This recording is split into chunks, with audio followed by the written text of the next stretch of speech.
Hello,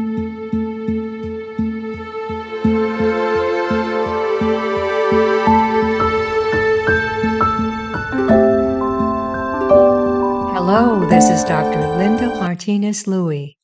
I'm a licensed marriage and family therapist, and I specialize in the narcissistic personality. I want to speak with you about daughters of cold, self-absorbed, narcissistic mothers. Quoting psychoanalyst Alice Miller about the dilemma of the child of a narcissistic mother, quote, "The art of not experiencing feelings. A child can experience her feelings only when there's somebody there who accepts her fully, understands her, and supports her.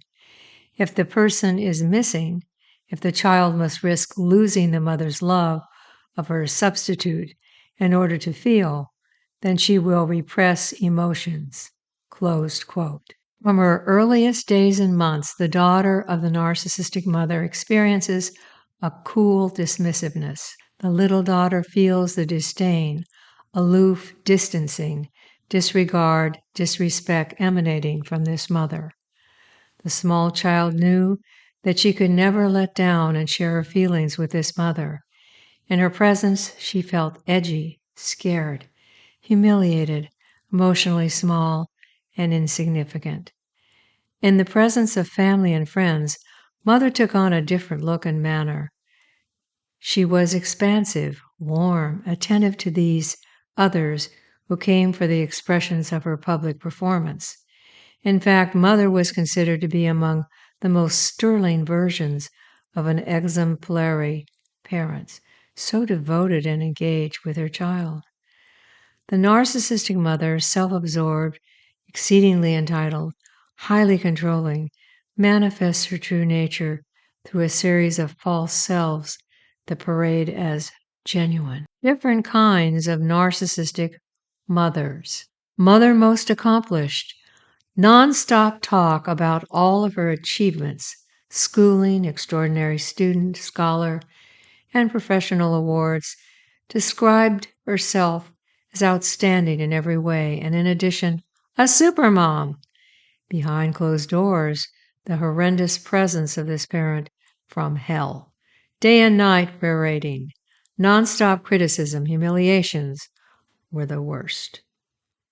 Mother most regal, beautiful, obsessed with her looks and fine manners, her cultivation of art and culture, adored by her social circle, how envied for her grace. And then you have narcissistic mother most holy, devoted mother, individual of spiritual qualities, especially her many kind deeds, how she's admired for her generosity, focuses on helping others. An individual of faith talks about her strong conscience. The real story: this is a sham person, and the true reality is that this mother is unholy, lacks a conscience, is a complete hypocrite, treats her children with cool dismissiveness, criticizes them for not measuring up morally and spiritually, always finds them wanting in character, accusing them of being frauds, when in effect this mother most holy is a complete fake. This child cannot be her true self, since this is forbidden and signaled by the narcissistic mother as a negative vulnerability, a weakness, a lack of character. As a result, the child cannot be authentic and must put on the facade that mother demands of her. She's required to be rational, contained, measured, controlled, especially in the way she expresses her emotions and opinions.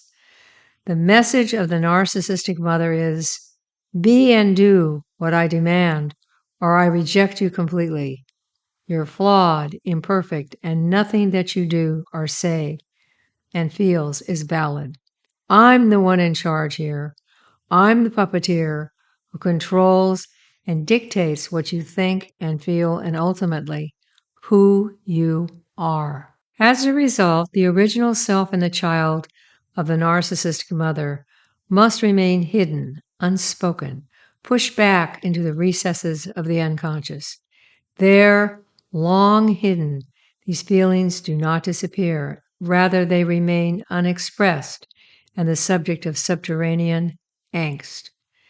There's a time of awakening with your insights, research, intuitions, and revelations of your narcissistic mother's true nature.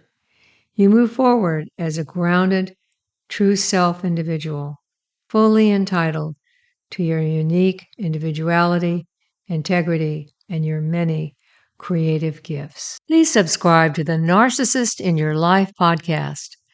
Click the first link beneath the show notes for my books on Amazon.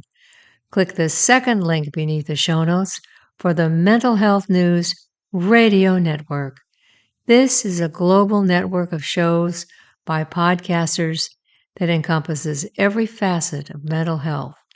I'm deeply honored that my show is on this great global network that is a friend and a companion, a source of comfort, understanding, learning, and receiving your true, authentic self. Practice self-care each day. Get the sleep, the rest, and the nourishing food that you deserve. You are now self-entitled. Be kind to the little child inside of you. Remember that you are the light.